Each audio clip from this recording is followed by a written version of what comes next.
అనకాపల్లి జిల్లాలో mining mafia చెలరేగిపోతోంది. Quarry లీజులు రద్దయిపోయినా అధికార party నేతల అండదండలతో అక్రమార్కులు రెచ్చిపోతున్నారు. ఇష్టానుసారంగా మైనింగ్ చేస్తూ ప్రకృతి విధ్వంసానికి పాల్పడుతున్నారు.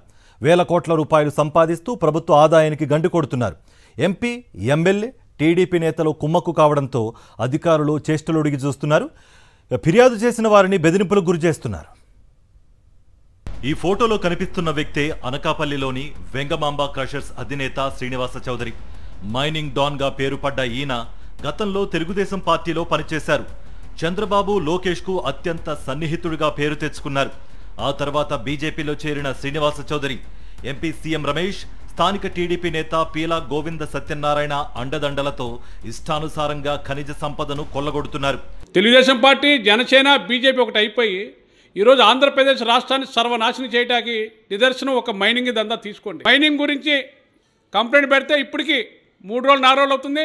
యథావిధిగా కూడా ఆ వెంగమాంబ క్వారీ వర్కులు జరుగుతూ ఉన్నాయి. ఏడీ అండదండలతో, లోకల్ ఎమ్మెల్యే అండదండలతో, ఎంపీ గారు అండదండలతో ఈరోజు అనకాపల్లి జిల్లా మైనింగ్ విచ్చలవిడి దందా జరుగుతుంది. నర్సీపట్నంలో కూడా స్పీకర్ అయ్యన్న పాత్ర గారు, అబ్బాయి విజయ్ గారు టన్నుకి 250 రూపాయలు వసూలు చేస్తున్నారని చెప్పి అది కూడా త్వరలోనే మీడియా ముఖంగా నేను తెలియజేస్తాను.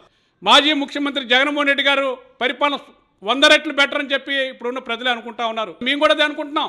అనకాపల్లి మండలం సీతానగరం గ్రామంలోని వెంగమాంబ క్వారీలో ప్రతిరోజు తవ్వకాలు యథేచ్ఛగా జరుగుతున్నాయి. వందల లారీల్లో వేలాది టన్నుల కొద్దీ మెటీరియల్ ప్రతిరోజు తరలిపోతోంది. శ్రీనివాస చౌదరి అక్రమ మైనింగ్ చేస్తున్నారన్న ఫిర్యాదుతో తనిఖీలు చేసిన అధికారులు ఏకంగా 50 కోట్ల రూపాయలు జరిమానా విధించారు. ఆ ఫైన్ చెల్లించకపోగా ఎలాంటి అనుమతులు లేకుండానే మళ్లీ మైనింగ్ సాగిస్తున్నారు. ఇంత దోపిడీ జరుగుతున్నా, కొండలు గుట్టలను కొల్లగొడుతున్నా అధికారులు మాత్రం ఎలాంటి మైనింగ్ జరగడం లేదంటూ నివేదికలు ఇస్తున్నారు. అనకాపల్లి మండలంలోని దాదాపు ఒక 50-60 కోరీలు అనేది ఈరోజు ఇన్లింగ్లు నడుస్తున్నాయి. ముఖ్యంగా యంగబాంబ కోరీలు గతంలో కూడా మైనింగ్ ఏడీలు మొత్తం దాడి చేసి అక్కడ ఫైన్ వేశారు 50 కోట్లు. కానీ ఈరోజు ఏం చేస్తారంటే పేర్లు మార్చి దాని మేనేజ్మెంట్లు మార్చి ఈరోజు మళ్ళీ అదే చేస్తున్నారు. ఈరోజు అనకాపల్లిలో మాజీ ఎమ్మెల్యే పీలా గోవింద సత్యనారాయణ కానీ అదేవిధంగా సీఎం రమేష్ వచ్చిన తర్వాత మరింత ఈరోజు దారుణాలు వెళ్ళిపోయి క్వారీ యజమానులకి ఈరోజు కుమ్మక్కస్తున్నారు. ఎవరైనా ఫిర్యాదు చేసినట్టయితే అధికారులే వాళ్ళే బెదిరించడం అనేది జరుగుతూ ఉంది.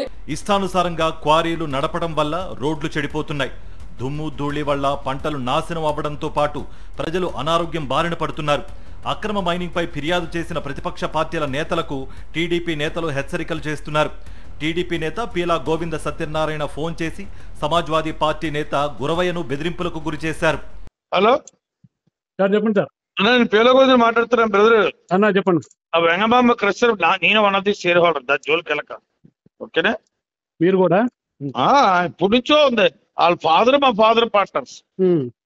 నీకు తెలుసుకో, మన ఫ్యామిలీ అని అసలు పర్మిషన్ లేవు సార్ దానికి. అన్ని ఎన్ని బోర్డు ఉన్నాయి, 100 ఉన్నాయి. నాదనేటప్పుడు దాంతో గొడవ పెడతావా? వాడు నా మీద గౌరవం వదిలి. ఓకేనా? అధికారంలోకి రాగానే సంపద సృష్టిస్తామని చెప్పిన కూటమి నేతలు జేబులు నింపుకోవడమే పనిగా పెట్టుకున్నారు. ప్రకృతిని ధ్వంసం చేస్తూ అక్రమ మైనింగ్తో కోట్లు గడిస్తున్నారు. కూటమి ప్రభుత్వ నిర్లక్ష్యంపై మండిపడుతున్న ప్రతిపక్ష నేతలు హైకోర్టుతో పాటు ఎన్జీటీలో ఫిర్యాదు చేసేందుకు సిద్ధమవుతున్నారు.